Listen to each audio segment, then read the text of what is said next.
count the bucket. Andra BC with a spectacular finish. Andra BC with the steal. He's going to race away for the layup. That's a goaltend. On voit le BC à 3 points. Oh, un des plus beaux shoots de sa carrière à l'équipe de France, sans aucun doute. Salut à tous, bienvenue chez The Upset Media. L'été est incroyable pour nous aussi, en plus d'un mercato chargé dans toute l'Europe. On a l'honneur et le plaisir de recevoir une légende du basket français, un meneur de grand talent, premier cadenas de l'équipe de France généralement, et surtout vainqueur de l'Eurocup édition 2023. Andrew Albici est parmi nous. Salut Andrew, comment ça va? Ça va, merci, et vous? Super, félicitations. Hein. On va commencer quand même par les bravos. Très belle saison Eurocup. Donc, voilà. Très content de t'avoir aujourd'hui. Merci beaucoup. Ouais, c'était un gros accomplissement parce que, comme je dis toujours à chaque fois, gagner des trophées, déjà, c'est important dans une carrière. Et puis surtout, quand tu joues en Espagne, c'est pas facile de gagner des trophées. Donc, le seul qu'on pouvait avoir. Donc, on est allé le chercher, on l'a eu. Donc, c'est très bien. Surtout que c'est le premier titre du club aussi. Donc, c'est quand même quelque chose de super important. On va y revenir un peu plus en détail tout à l'heure. On le voit, tu es dans le vestiaire à Grande Canaria. Ça y est, l'été est passé. Mais d'ailleurs, comment s'est passé ton été? Ça a été plutôt chill ou tu as quand même bien bossé? J'ai les deux. Moi, j'aime bien couper complètement, partir en vacances. Je suis parti à La Réunion, par exemple, cet été. Et après, je suis retourné à Paris pour bosser et j'ai fait ça le dernier mois, entre guillemets, pour être prêt pour la pré-saison. T'arrives donc à la reprise. Là, ça y est, on a vu les premières images, la salle de muscu, tout ça. Le chemin du terrain reprend. Dans quel état d'esprit tu es là à l'instant T avant de reprendre cette saison? Très, très motivé. J'ai envie de faire une grosse saison. Même, j'ai envie de dire, ma meilleure saison à Gran Canaria. Et puis surtout, essayer d'aller faire un petit back-to-back en Eurocup, ce serait super, super kiffant. Même si je sais que ça va pas être facile parce que les équipes elles sont quand même renforcées. Mais on a un bon roster maintenant. On a toute la prépa pour se préparer pour la saison et voir comment ça va se dérouler. Surtout qu'on a perdu quand même pas mal de joueurs qui étaient quand même importants pour nous. Donc voilà, mais c'est la vie entre guillemets de chaque équipe. Il y a des nouveaux qui arrivent, il y a des anciens qui partent, c'est comme ça. Et justement, du coup, avec cette intersaison, est-ce que tu as eu le temps de vraiment te familiariser avec tes nouveaux coéquipiers? Il y a Ben Lammers en pro, Rocco Percassine. On a notre Français qui t'a rejoint, Pierre Pellos. Mais du coup, Damien Inglis, c'est parti. Il y a eu, comme tu l'as dit, beaucoup, beaucoup de mouvements. Est-ce qu'il y a déjà eu des petits mécanismes qui se sont enclenchés? Non, on n'a pas encore commencé. On va commencer lundi, où on va voir vraiment tout le monde. J'ai parlé avec Pierre un peu parce qu'il m'a posé quand même pas mal de questions sur Gran Canaria et puis surtout pour son emménagement et tout ça. Donc j'ai essayé de l'aider le mieux possible. Et puis après, les autres, ce sera lundi que je vais les rencontrer vraiment en face-to-face. Et c'est là qu'on va commencer à vraiment avoir un échange. Surtout que je vais être capitaine, donc j'ai quand même une responsabilité de que l'équipe soit bien, la cohésion et tout. Donc voilà, après ça, c'est un truc qui va se faire naturellement. Je m'en fais pas pour ça parce que ça a l'air d'être des très bons gars, les nouveaux. Donc ça va aller comme sur des roulettes, je pense. Ouais, tu as un effectif où on a encore l'impression que voilà, personne va tirer la couverture à soi. Tu vas entamer ta 5e saison à Grande Canaria, c'est ça, hein? Quatrième. 4e, oui, pardon. Et du coup, est-ce que tu te sens enfin un peu chez toi après avoir bougé à gauche, à droite? J'ai pas vraiment bougé beaucoup quand on y pense dans ma carrière. Je crois que c'est ma 15e saison. J'ai fait 1, 2, 3, 4, 5 clubs dans ma carrière. Donc, je pense pas que c'est énorme. Après, là, j'entame ma 4e saison. J'ai une maison ici maintenant, je vis ici. Ma copine est d'ici, mon fils est ici. Donc ouais, je me sens clairement chez moi. Je me sens à l'aise. Et puis, l'année dernière, je voulais re-signer à Gran Canaria par rapport à ça. Le fait que je me sens super bien ici, le club me fait confiance. Je me sens important ici. Donc voilà. On va revenir sur cette fameuse campagne d'Eurocup l'année dernière. Donc, c'est ta première, mais c'est aussi, donc, comme tu l'as précisé, le premier titre de ton équipe. Comment tu as vécu, toi, personnellement, cette campagne qui est longue, avec un format particulier sur l'Eurocup, jusqu'à cette fameuse finale remportée face au Turc Télécom, qui était assez costaud? Alors, c'était, je dirais, stressant parce on avait beaucoup d'attentes. L'année dernière, on était premier du championnat, même si il y avait Valence, Bologna qui étaient des grosses écuries. On était devant eux, on était bien. Et on perd en quart de finale, si je dis pas de bêtises, contre Andorre, qui était avant-dernier du championnat espagnol. Entre guillemets, on était pas prêts. On les a sous-estimés et ça nous a mis un très gros coup au moral. Et on avait vraiment envie cette année, pour les anciens, de, de, de gagner ce trophée. On l'avait vraiment, parce que moi j'ai déjà fait 2 demi-finales, donc ça faisait mal. Et là, on a dit non, il faut qu'on y aille jusqu'au bout. Et, euh, comme tu as dit, le format est très, très, très particulier, très difficile parce que tu peux dominer toute la saison et sur un match, tu te fais découper et c'est fini. Donc, on a eu la chance d'être très, très fort à la maison, d'avoir l'avantage du terrain à la maison. Et je pense que ça nous a beaucoup, beaucoup aidé. Et on a utilisé ça, on va dire ça comme ça. Mais c'est vrai que la première partie de saison, on a fait beaucoup de management, entre guillemets, où on a fait quand même pas mal de rotations. On faisait jouer un peu plus les jeunes qui jouent presque jamais en ACB pour que certains se reposent, pour que tout le monde ait des sensations.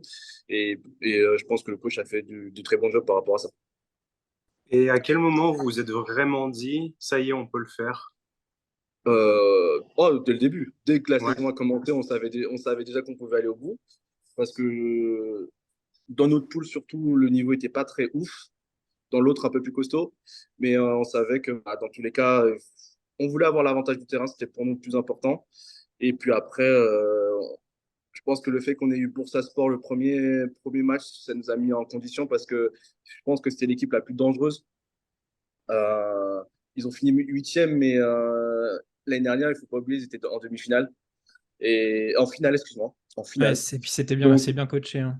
ouais, et donc, c'est une équipe que sur un match, ils peuvent vraiment renverser n'importe qui. Et ils nous ont fait douter quand même le trois quarts du match, mais on est resté solide et on est passé cette étape. Et après, on l'a déroulé. On l'a déroulé vraiment jusqu'au bout. Moi, j'avais une autre question du coup à te demander. Ça fait quoi de partager un moment comme ça avec un autre Français du coup dans ton équipe avec Damien Inglis et d'en avoir un autre en face de toi avec Axel Bouteille? Est-ce que vous avez eu l'occasion de vous chambrer un petit peu ou vraiment de profiter de ce moment-là entre Français, j'ai envie de dire? Alors, c'était cool de faire ça avec Damien parce que bon, Damien, c'est mon gars. On a partagé quand même pas mal de choses ensemble. Lui, c'était la deuxième fois qu'il gagnait l'Eurocup. Parce que moi, à chaque fois, il me disait, t'inquiète, je suis là, on va aller gagner l'Eurocup. Et comment faire, t'inquiète. Bon, il faisait le malin. Mais au final, il a réussi. Et après, non, je ne suis pas chambré Axel. Déjà, c'est pas son caractère de chambrer. Et moi non plus. Donc, et surtout, il a eu une super étude parce que à la fin, pendant qu'on était entre guillemets en train de célébrer, il est venu sur le terrain me féliciter.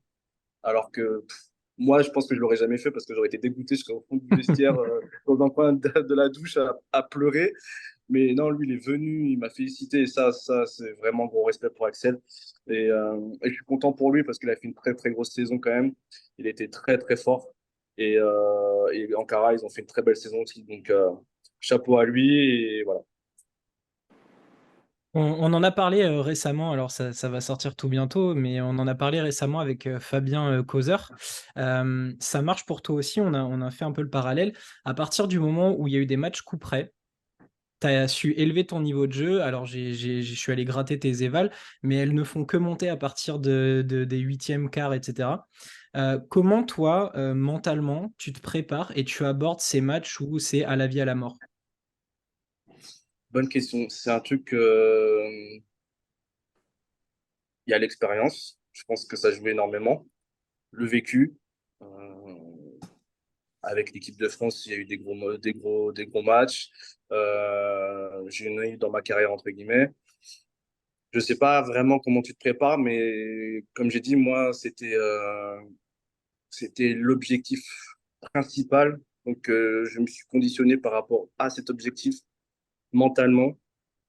Et, et voilà, moi, j'aime bien les matchs chauds, j'aime bien l'ambiance, j'aime bien quand l'adrénaline monte. Après, te dire comment, je ne sais pas. C'est quelque chose qui, peut-être, je dirais pas inné parce que ça se travaille, je pense, mais je pense avec l'expérience, et ouais, l'expérience, c'est plus l'habitude de jouer ces gros matchs à haut niveau qui font que bah, j'étais prêt.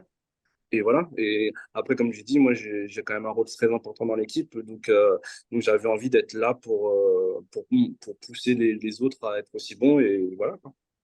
Et justement, tu as peut-être eu un mot de ton coach à un moment où il est venu vers toi et t'a dit, bon, Andrew, c'est à toi, là, il va falloir un peu carry ton équipe. Est-ce que tu as eu une conversation à un moment de la compétition ou vraiment, voilà, ça s'est fait tout spontanément, peut-être Ça juste un s'est fait, regard?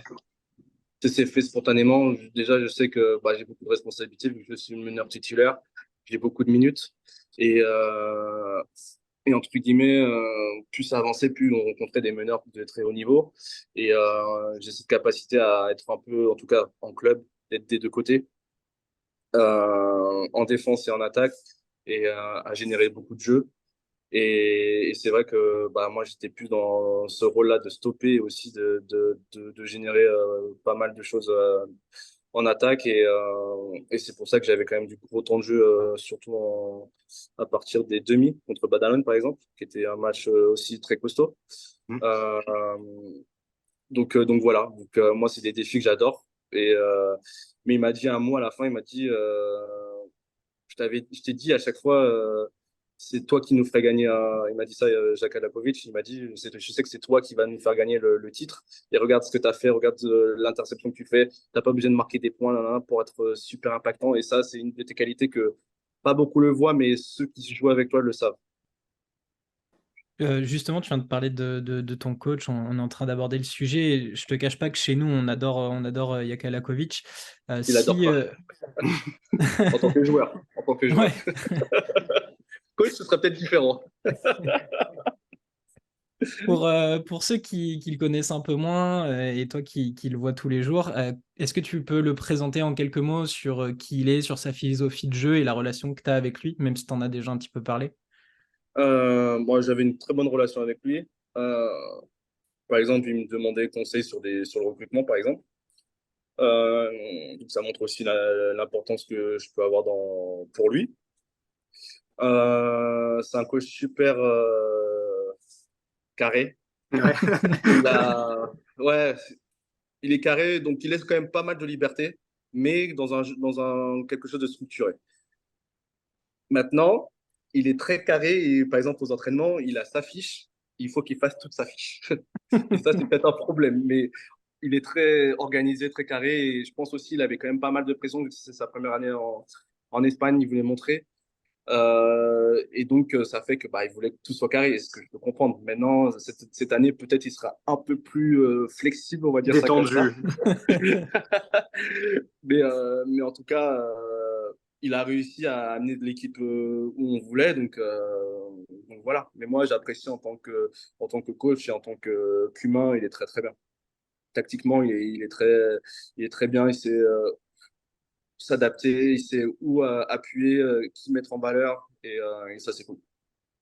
Tu as dit que vous vous êtes un peu concerté pour le recrutement. Déjà, je trouve ça génial parce que c'est très important d'avoir un peu cette relation Feeling des forte joueurs. entre Mm. voilà, coach et joueur et de vraiment comprendre les besoins.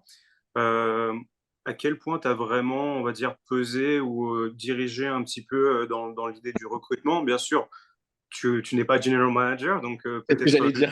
voilà, mais donner ton avis ou voilà, juste à quel point la conversation était poussée avec lui, par exemple. Bah, il m'a demandé des avis sur des joueurs comme, par exemple, sur Pierre. Mhm. Ils avaient envie aussi Yves Ponce, à un moment donné. Ils savaient pas, C'est pas ils m'ont mal. demandé ce que je pensais. Euh, et sur d'autres joueurs qu'on n'a pas pu avoir, c'est vrai qu'il m'a demandé mon avis. Après, voilà, moi, je réponds aux questions honnêtement, pour le bien de l'équipe. Euh, Ce que je pense qui peut être très bien pour l'équipe. Et même si, bon, les décisions pouvaient être discutables, parce qu'en finale de compte, il y a des choix que je peux comprendre ou pas. Après c'est comme ça, c'est pas moi le GM. Moi, c'est à moi de m'adapter, c'est à moi de juste de préparer l'équipe, tout simplement. Comme j'ai dit, je suis Mhm. capitaine, donc voilà. Et si tu avais l'occasion tu prends ton téléphone, tu scrolles un petit peu dans les contacts que tu as et tu passes un coup de fil pour dire, allez, viens jouer avec moi à Grande Canaria, t'appellerais qui là? Là, oh, bonne question. Je dirais Paul Lacombe. Ouais. Ah, ouais, Je dirais j'aime bien, Paul. j'aime beaucoup. C'est vrai que l'année dernière, j'ai essayé de pousser pour Paul, parce que c'est un profil que j'adore. C'est un super bon type. Et je pense que il a raté le coche de partir à l'étranger. Et c'est dommage, même s'il fait une très belle carrière et voilà, c'est un joueur incroyable. Mais j'aurais voulu le voir à l'étranger en Espagne parce que je pense que c'est un style de jeu qui lui conviendrait parfaitement. Et voilà. Donc j'ai essayé de pousser, ça n'a pas été à sa faveur, mais en tout cas, ouais, Paul Lacombe, si je devais appeler quelqu'un dans mon téléphone. Écoute, on va essayer de militer avec toi sur Twitter, on fera ça, Romain, hein. Ouais, bah, carrément. Non, c'est vrai, j'aime beaucoup l'idée. Andrew, il y a une particularité à Grande Canaria, c'est que vous êtes un peu loin et Très excentré loin. vraiment Un de peu, un peu, il est un sûr. peu. On, on va rappeler la statistique qui est sortie, c'est que cette année, vous avez parcouru plus de 120 000 kilomètres et alors il y a des petits malins qui se sont amusés à calculer, ça fait 3 fois le tour de la Terre. Comment on gère tout ça physiquement et mentalement, tous ces déplacements, ça doit être éreintant? Oui et non, parce que en fait, moi, j'ai eu la chance, entre guillemets, d'être à Andorre. C'est pire. Ok, Parce que il n'y a pas d'avion, il n'y a pas Mal desservi. de train. C'est tout le temps bus, bus, bus. Et la route pour aller à Barcelone, une ville très à côté pour prendre le train ou l'avion, et ben c'est comme ça. C'est que Hmm. des routes. Donc c'est horrible, c'est pas pratique. Et là, par exemple, quand on a perdu contre Berlin en demi-finale, ben, on a senti que ça nous a usé physiquement en fin d'année, quoi. On était usés. Et c'est de l'adaptation, en fait,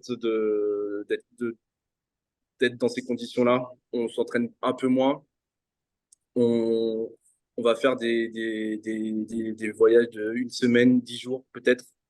On va rester sur soit Barça, soit Madrid pour s'entraîner ou pour après voyager directement et pour avoir moins de contraintes de voyage entre les deux matchs. Donc c'est une adaptation que au fur et à mesure, on s'adapte. Mais moi, ça me dérange pas du tout.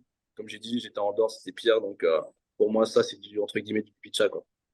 Et ça n'a pas dérangé ton coach avec sa longue fiche d'exercices à faire et à ticker. Ça demandait un peu Euh, d'adaptation de sa part aussi. Au début, je pense qu'il a eu du mal à s'adapter. Mais après, il était obligé parce que bah, malheureusement, c'est l'inconvénient d'être à Gran Canaria. Il y a des choses très positives d'être à Gran Canaria, mais aussi des choses négatives, et ça en fait partie, malheureusement. Mais on a réussi, entre guillemets, à faire une très belle saison. On finit sixième d'ACB quand même, c'est pas rien. On finit champion d'Eurocup, on se qualifie pour la Copa. Donc, pour le club, tous les objectifs qu'on voulait a été coché, et ça, pour nous, c'est le plus important. Et du coup, l'année prochaine, c'est quoi? C'est faire pareil ou mieux, j'imagine? Ouais, clairement, clairement, on peut pas, on veut être un grand club, donc forcément, on a des attentes, on a des expectations, donc ouais, on veut refaire, on veut regagner le titre, parce que on est quand même déçu de pas faire l'Euroleague, on va pas se mentir. Maintenant, on est quand même assez objectif par rapport au fait que bah, ça coûte de l'argent et qu'on n'a pas forcément ces moyens-là, et que si on y va, bah, ça peut nous coûter aussi la saison, parce qu'on sait que l'année prochaine, il y a des grandes chances, je ne sais pas encore si c'est confirmé ou pas, mais des grandes chances que la BCL et l'Eurocup se rassemblent. Donc ça va faire que les places vont être très limitées. Donc si en championnat, tu te grilles par rapport à l'Euroleague et en championnat, tu es pas au classement qu'il faut, et ben tu perds ta place d'Eurocup pour l'année d'après. Donc au final, tu n'as plus de Coupe d'Europe et ça peut être très pénalisant pour un club comme Gran Canaria. Surtout qu'ils ont eu l'expérience il y a 2 3 ans. Ils ont eu cette expérience et ça leur a coûté cher. Et je pense qu'ils avaient, entre guillemets, aussi ce traumatisme de, de cette année-là. Donc ils n'avaient pas envie de refaire la même erreur. Ils préfèrent y aller quand tout sera bon, tous les comptes seront bons, on aura assez d'argent pour faire voyager en jet privé directement, parce qu'il y aura beaucoup de voyages. Mhm. Et ça, en tant que joueur, tu l'as compris très rapidement. T'as pu dire J'ai- oui, bah, c'est logique, c'est possible que ça se fasse comme ça. oui et non, parce que je pense que ils se sont pris quand même assez tard par rapport à ça, à mes yeux. Mais aussi, c'est comme je dis, c'est la réalité de l'économie à Gran Canaria, donc c'est comme ça. C'est c'est décevant parce que tu gagnes un trophée qui t'amène à cet objectif et au final, bah, tu peux pas. Tu es obligé de décliner l'offre et ça, c'est frustrant. Surtout l'effort qu'on a fait pour arriver à ce niveau-là. C'est clair. Bah, ça tombe bien de parler d'Euroleague. Justement, alors je t'avoue très franchement qu'on savait pas trop s'il fallait aborder le sujet de la non-participation de ton équipe à l'Euroleague parce qu'on sait que c'est aussi une déception. Mais on va quand même en parler un petit peu parce que ton équipe est concernée par ce mercato complètement fou en Euroleague. Damien est parti à Valence. On a donc Alexander Balcerowski qui est parti au Pana, qui est en train de faire un projet complètement fou. Et puis il y a l'autre intérieur, un des jeunes, Khalifa Diop, qui est parti à Vitoria. Toi qui l'as vécu de l'intérieur par tes coéquipiers et puis qui vois donc tout le marché s'emballer, qu'est-ce que tu penses de ce mercato Euroleague cette saison? Bah, chez nous, c'est logique, c'est que nos 2 jeunes intérieurs soient partis. C'est des gros prospects européens. Ils ont montré des belles choses cette année. Et donc, c'était l'étape logique pour eux. Donc ça, pour moi, c'était pas une surprise, c'était logique. Maintenant, le club a fait du bon travail parce qu'ils ont réussi à quand même gagner énormément d'argent par rapport à ces transferts-là. Donc ça, c'est le point positif, entre guillemets. Après, en tant que joueur, je suis très content pour eux parce que c'est une étape supérieure pour eux, pour leur carrière, pour qu'ils évoluent, pour qu'ils grandissent. Donc ça, c'est très bien. C'est très, très bien. Pour nous, c'est sûr que pour le club, c'est très avantageant, sachant qu'en plus, ils sont considérés comme des JFL. Donc ça impacte énormément notre équipe. Mais après, comme j'ai dit, c'est normal. Et pour Damien, c'était son but aussi en signant à Canada de continuer à évoluer, à grandir. Il fait une très belle saison, il fait des playoffs incroyables en Eurocup. Et donc, c'était forcément logique aussi pour Damien d'aller toucher ce niveau-là. Et donc, voilà. Donc, le projet pour lui était beaucoup mieux pour lui à Valence. Il retrouve son coach qu'il a eu à Bilbao, qu'il a entre guillemets fait éclore bien. Donc pour lui, c'est très logique aussi qu'il soit parti. Maintenant, bah, il faut les remplacer. Donc c'est sûr que ça change beaucoup l'équipe. Mais maintenant, on a fait un bon recrutement. Maintenant, on va voir comment ça va fixer tous ensemble. Mais voilà, on va s'adapter tout simplement. Vous avez quand même conservé une bonne partie du groupe, hein, le noyau principal, presque j'ai envie de dire, et le coach toujours à la tête, du coup ça devrait aller. Toi, en tant que spectateur, amateur, consommateur d'Euroleague, est-ce que tu as une équipe favorite comme ça qui t'a vraiment emballé, soit par le recrutement ou soit parce que la direction qu'ils ont pris et le projet actuel sportif? Euh, Cette année, le niveau il est très très très très fort, hein. Oh là là, Ah, c'est ça, hein. c'est compliqué, hein. Même déjà l'année dernière, c'était compliqué de dire qui allait gagner l'Euroleague. Euh, Quand tu vois Madrid de la Syrie, quand tu vois Olympiakos, qui toute l'année, ils ont été très réguliers. Je pense que c'était l'équipe la plus régulière de l'année. Ils n'ont pas un roster incroyable sur papier, mais ils ont une cohésion d'équipe, ils ont un groupe qui vit bien, ça se voit, et tout le monde fait son rôle, et c'est pour ça qu'ils ont réussi à aller en finale. Madrid, bon, ils ont l'âme du champion. Donc je sais même pas comment expliquer parce qu'à chaque fois, c'est toujours la même chose. L'année, tu les regardes, tu dis bon, ouais, ouais. Bof. Et ils sont vieillissants. Et au final, sur les moments où il faut gagner, bah, ils gagnent. Ils sont payés pour ça, on va dire. On dit tout le temps ça.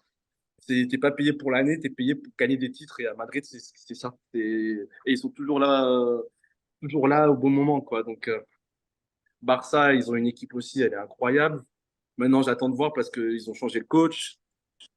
Ils ont des nouveaux joueurs, donc ça aussi, c'est à voir. Mais sur le roster, sur papier, c'est incroyable aussi. Milan, c'est costaud aussi. Après, je pense que les échecs qu'ils ont eus l'année dernière, je pense qu'ils ont envie de vraiment se rattraper cette année. Pana, ils font une équipe. Bon, aussi. Donc, Les Avengers. franchement, c'est assez compliqué. Il y a Maccabi, je trouve que c'est très bien aussi ce qu'ils font. Ils ont gardé les mêmes joueurs. Ils ont l'air d'être se renforcer aussi. Donc, super compliqué. J'ai oublié Monaco aussi, c'est pareil. Tu as oublié Roster, Fenerbahçe, tu as oublié Lanado. aussi. Oui, c'est. Ah, Efes, je sais pas. Efes, bizarre. Je les sens pas. Je sens qu'il y a un changement qui va un peu les toucher pendant un petit moment. Je dis peut-être ça peut être une année comme 2 ans, mais je les vois pas non plus dans le dernier carré, par exemple. Je vois pas Efes. Ouais, d'accord. Je vois pas Efes, même si ça reste une grosse équipe, mais cette année, l'Euroleague, c'est juste incroyable. Le niveau, ils font venir des joueurs NBA qui vont être morts de faim, clairement, parce que ça fait un moment qu'ils n'ont pas joué. Maintenant, c'est des interrogations, bien sûr, mais ça reste quand même des gros noms qui vont prouver. Donc, ça va être cool. Ça va être super cool. Et puis même d'une manière un peu collatérale, ça va aussi vous impacter avec l'Eurocup. Tout le continent européen va en profiter. On a eu cette discussion tout le long de l'année. On a pu en parler avec Joe Arlocas ou même, je crois, Damien, on avait parlé avec Mme Jaité. Est-ce que tu penses qu'on est, j'ai envie de te dire, à une apogée du basket européen, des compétitions européennes? Bon, en tout cas, le niveau, ouais, clairement. Clairement. Je pense qu'il n'y a jamais eu un tel niveau en Euroleague. Peut-être à l'ancienne, à la limite, mais là, le niveau, il est incroyable. Là, on peut dire qu'il y a le top 8. Pour y arriver, c'est compliqué, hein. Il y a C'est qu'ils ont tellement il y a tellement d'équipes qui peuvent prétendre être dans le top 8 et pourtant, ça va être compliqué. Ça va être très compliqué. Avec le play-in, ça va rajouter encore plus de piment. C'est ouf. C'est clair. C'est clair. Non, mais moi, j'ai hâte de pouvoir voir ça et puis surtout me faire kiffer, quoi. Donc, ça va être cool. En attendant d'y être. C'est ça. Ouais, on verra. On verra. En tout cas, moi, comme j'ai dit, je fais pas une obsession sur l'Euroleague. Je sais que je peux y jouer. Maintenant, j'ai des priorités aussi maintenant. J'ai envie d'être plus dans le confort qu'aller chercher l'Euroleague ou quoi, quoi. Donc, j'ai 33 ans maintenant. C'est plus un objectif vraiment, tu vois.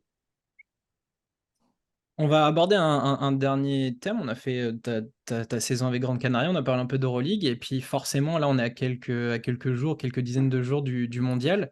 Donc, tes collègues de l'équipe de France sont en pleine préparation, ils sont sur un 5 sur 5 en prépa. Toi, tu as participé aux différentes fenêtres. Malheureusement, tu n'as pas été retenu par Vincent Collet. Comment, tout de même, tu vois cette équipe de France et son potentiel par rapport au mondial? Je pense que le retour de Nico et Nando font énormément de bien. L'année dernière, on sentait qu'il manquait les piliers, les tauliers de l'équipe et qui auraient pu nous faire sincèrement gagner la médaille d'or assez facilement, en tout cas sans prétention. Mais ils n'étaient pas là, donc il fallait faire avec. Mais là, je trouve que l'équipe elle joue bien. Ça, je pense que tout le monde a compris son rôle. Vincent a fait une belle équipe. Maintenant, comme je dis toujours, c'est pendant la compétition qu'on verra vraiment qui va se révéler, les équipes qui vont se révéler. Ils ont un chemin pas facile, mais comme j'ai dit, on a construit quelque chose depuis 3 ans, 4 ans, et on est sur une super belle dynamique. On va chercher toujours une médaille à chaque fois. Maintenant, l'objectif, c'est gagner la médaille d'or. Ça va pas être facile. Il y a des belles équipes. Maintenant, en tout cas, c'est le strict minimum qu'on veut, c'est aller chercher une médaille, quoi qu'il arrive. D'ailleurs, la FIBA a publié à nouveau ses rankings et les a mis un petit peu à jour. Romain, tu me corriges, mais la Ouais, France est j'ai deuxième. vu, mais La- les rankings sont ridicules parce que, par exemple, ils vont mettre des équipes de Sud-Américains devant nous, alors que leur compétition est beaucoup plus facile que la nôtre, que en Europe. Tu mets, tu mets trois quarts des équipes de Sud-Américains chez nous, en Europe, ils n'existent pas. Donc c'est aléatoire, ça dépend tellement des équipes contre qui tu joues, des défaites. Et donc ça, c'est aléatoire parce que après la compétition, bah, bizarrement, à chaque fois, le ranking, il change pendant la compétition parce que tu as perdu, tu as gagné. Et donc ça c'est aléatoire. Après, les prévisions, oui, ça peut motiver comme tu t'en fous, mais moi, franchement, à chaque fois qu'on regardait le ranking, par exemple, ma première année, on rigolait parce que nous, je crois à l'époque, on était sixième, septième, comme ça. Au final, on arrive en demi-finale. Aux Jeux Olympiques, pareil, on n'était même pas dans le top 4, je crois, et au final, on arrive en finale. C'est toujours pareil. C'est toujours pareil. Donc, il ne faut pas s'y fier. Je pense que, par exemple, là, Non, nous, ils ont mis l'Espagne sixième, je crois. Je pense pas que l'Espagne est sixième. On le sait tous. Mais pourtant, ils les ont mis sixième. Donc, on verra comment ça va se finir, mais je pense que ce ne sera pas le classement, clairement. non, souvent, il y a un petit manque de respect. Alors, on va pas faire les Ah, Français. ça Je veut dire. pense, on va nous Bah dire, là, ils ont mis deuxième, je crois, si je dis pas on de va pas se bêtises. plaindre. Voilà, ils ont mis deuxième, donc c'est cool. Donc, après, mais comme je l'ai dit tout à l'heure, on a toujours des attentes par rapport à ce qu'on a fait avant. Nous, on se voit là-haut. Maintenant, il y a d'autres équipes qui veulent la même chose. Donc, on verra. Est-ce que tu vois un clair favori se détacher? Les Américains, clairement. Ils Ouais. ont une belle équipe. Pas forcément de gros stars, mais des très bons joueurs. Et donc voilà, on verra. On verra. Les Allemands, ils sont très bons, je trouve. Ils ont une belle cohérence. L'année dernière, moi j'avais dit, je voyais l'Allemagne aller au bout. Vu la prestation qu'ils avaient, ils étaient chez eux, et ils ont fait un faux pas, un seul faux pas dans toute la compétition et ils l'ont payé cher, malheureusement pour eux. Euh, les Espagnols, ils vont être toujours larges comme d'habitude. Les Slovènes vont être très chiants, comme d'hab. Donc les Américains, voilà, les Australiens aussi. On verra. Ça va être une très belle compétition. Je pense qu'il y aura pas mal de surprises, comme d'habitude. Maintenant, j'espère que ce ne sera pas la surprise pour la France. C'est tout. On l'espère aussi, ouais. Andrew, on arrive sur la fin et chez Upset, on a une tradition, c'est de demander à notre invité un 5 majeur en t'incluant dedans de joueurs avec qui tu as joué ou qui t'ont marqué durant ta carrière. Alors, il y en a, ils font juste des 5 majeurs. Il y en a, notamment comme Fabien, il nous a fait un roster complet. Donc, c'est Ouais, comme c'est tu le vrai. sens. C'est comme tu le sens, mais voilà, un 5 majeur avec des joueurs Avec qui j'ai marqué, joué? avec qui tu as joué, qui t'ont marqué, et tu t'inclus Oh, dans le. Donc la main, elle est pour toi. Et après, tu nous fais quatre joueurs avec qui tu as joué. Si tu veux, tu peux prolonger le roster, si tu as trop Ouais. d'idées. Le j'ai beaucoup de Le noms. LBC BC qui part à la guerre pour un titre Euroleague, c'est ça, c'est Voilà, ça. c'est libre à toi. Bon, bref. Je ne pense pas que ce roster va gagner l'Euroleague. Ah. Mais en tout cas, c'est des joueurs qui m'ont impacté dans ma carrière. Donc, le premier, je dirais John Linehan, pour les connaisseurs. Ok. Donc, je le mets à la position 2. Je sais pas. Mais Comme tu veux. il pouvait défendre sur tout le monde. Ensuite, Jamal Ball, Oh oui. qui était pour moi, c'était mon mentor, clairement. Quand j'étais en Pro B, quand j'ai commencé mon professionnel, c'était lui le premier meneur. Et même profil que moi, on va dire, plus offensif, clairement, mais même gabarit, et lui m'a énormément inspiré. Euh, Boris Dio, en 4. Parce que incroyable, tout simplement. Pour moi, c'est l'homme à tout faire, mais puis même sa mentalité, sa vie, comment il vit, moi j'adore. Il me fait tellement rigoler. C'est un super mec. Ensuite, je mettrai Cher Bandini. J'ai eu la chance de jouer avec lui ma première année en Andorre quand je suis arrivé en ACB. Et bossu, un peu comme ça. T'as l'impression il a 50 ans, C'est mais, exactement ça. mais des mains incroyables. Des mains incroyables. Il fait partie des meilleurs joueurs des meilleurs intérieurs de la CB, même joueur, parce qu'il a toujours. C'est lui qui a gagné le plus de titres de MVP de la ligue. Là, c'est fou, lui.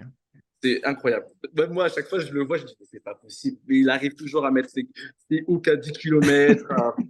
Voilà. En plus, il a la chance de jouer avec Huertas, donc il le met tellement bien. Ah, le duo de Papy de Tenerife, Ouais. il me fait Ah, rire, mais- moi. Il me fait rire. non, mais c'est Papy, mais il défonce tout le monde. Ils C'est sont ça trop le pire. forts. Ils sont trop forts. Huertas, il peut jouer encore 4 ans facile. Quand tu le vois, le niveau qu'il a, mais c'est incroyable. Il a mis, je crois, 40 pions à Murcia en fin d'année Ouais. l'année dernière. C'est incroyable. Le gars, il a 41 ans. Ou 40 ans, je sais plus. C'est abusé. Moi, je suis choqué. À chaque fois que je le vois, je dis, c'est pas possible. Et il est fort. C'est ça le pire. Tu sens pas qu'il y a des anciens, tu les vois, ils sont en dessous du niveau qu'ils avaient avant. Mais lui, limite, il est encore plus fort. C'est incroyable. Incroyable. Donc, chez Armadini, après, il y a des mecs comme j'ai dit, Paul Lacombe, qui, pour moi, En 6e homme de luxe. Oh oui. voilà, exactement. Même si je pourrais le mettre en deux, mais c'est juste que mes deux meneurs, entre guillemets, ils m'ont plus marqué dans ma carrière. Je mettrais John Chourna, parce que ça fait ma 5e année. Donc c'est un des joueurs avec qui j'ai joué le plus dans ma carrière. Et mec adorable, incroyable, super mec. Et on a une très belle connexion ensemble. Et voilà, donc ça aussi, par exemple, pour l'Eurocup, c'est le partage avec lui, c'était très, très, très fort pour nous, parce on le voulait tellement, parce on a tellement été déçus avant par rapport aux défaites qu'on a eues en demi-finale, en quart de finale, qu'on ne voulait pas laisser passer cette chance-là. Et puis pour l'anecdote, tout le monde m'a dit, ouais, tu vas être MVP, t'as vu, t'as la meilleure éval. Quand j'ai su que c'était lui, j'étais tellement content. J'étais même pas, entre guillemets, je pouvais être, entre guillemets, vénère de ne pas être MVP de l'Eurocup, de la finale de l'Eurocup. Mais que ce soit lui, mais alors là, je lui donne 10 fois, parce que il a tellement besoin de lumière, je trouve, ce gars, parce qu'il Tout est tellement côté de discret. ouf. Ouais. Et exactement, sous-côté, alors que incroyable. Cette année, avec nous, mais il a fait de ses matchs. Moi, je dis, il a violé certains gars, mais c'était tellement incroyable. Incroyable. Et, mais toujours discret, tu vois. Genre, lui, il cherche pas la lumière, il veut juste gagner, il s'en fout du reste. Voilà. Et c'est ça que moi, j'adore avec ce gars-là. Donc, ouais, je rajouterais John Chourna. Ensuite, Stevic. C'est avec lui que j'ai joué le plus. Parce que Chourna, c'est le deuxième, lui, c'est le premier, mais il va le dépasser maintenant. Parce que toutes les années à ACB, bah, j'étais avec Stevic. À Andorre, mes 3 ans, et mes 3 ans à Gran Canaria. Donc, Stevic, super mec, vétéran. Euh, L'année dernière, il a changé pas mal de choses. On l'avait très très mal commencé. Il y a eu pas mal de problèmes internes avec des joueurs qui ont été changés, voilà. Et lui, il est arrivé et il a stabilisé tout. Il a mis tout le monde entre guillemets à sa place et bizarrement on est remonté au classement, on s'est qualifié en playoff alors que c'était pas gagné du tout au début d'année. Donc ça, chapeau pour lui et c'est pour ça que je le mets dans mon pour l'instant 8 majeur. Ah, il faut que je fasse ensuite.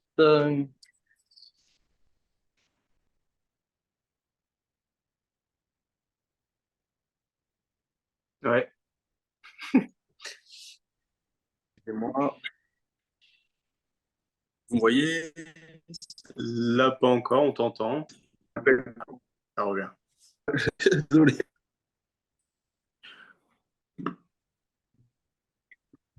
Ah, là, c'est mieux.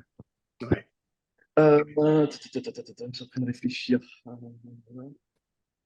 En coach, je peux mettre un coach ou pas?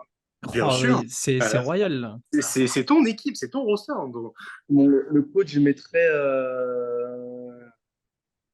Christian Manchot. Ok.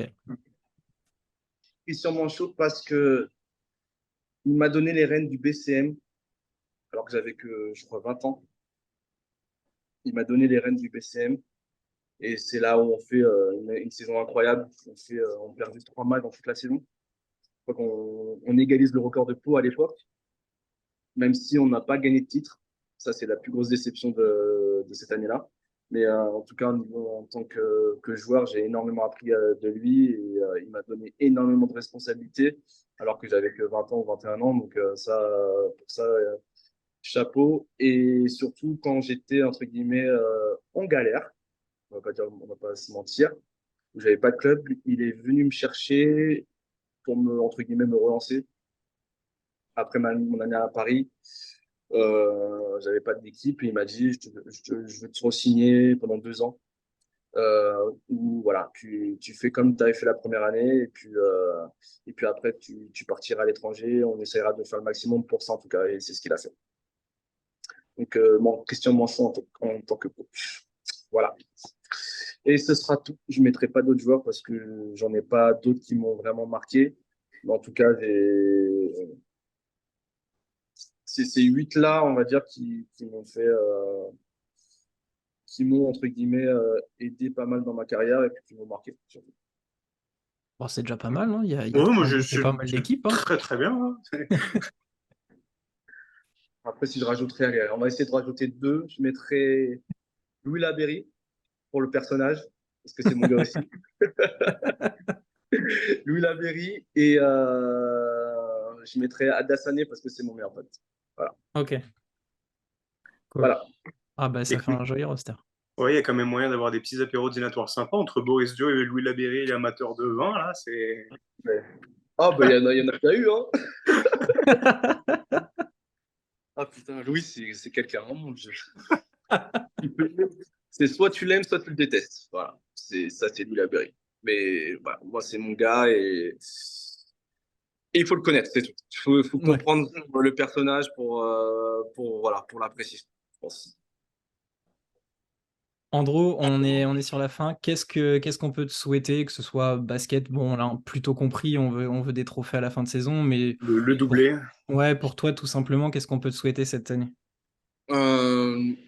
D'être épanoui, que tout se passe bien dans ma vie, puis voilà. Le basket, ça reste quand même secondaire, mais ouais, c'est juste ça. Épanouissement, que je sois heureux dans ma vie, c'est tout. Voilà tout ce que j'ai envie qu'on me souhaite. C'est beau et on te le souhaite très fort, là. Ouais. Merci beaucoup. Merci beaucoup. Merci de nous avoir accordé de ton temps précieux là, après, j'imagine, une grosse séance. Merci d'avoir répondu à notre sollicitation, c'est hyper cool de ta part. Ouais. Et puis, on espère te recroiser et prendre des nouvelles durant la saison. Yes, avec grand plaisir. Merci beaucoup, Merci Andrew. beaucoup, Andrew.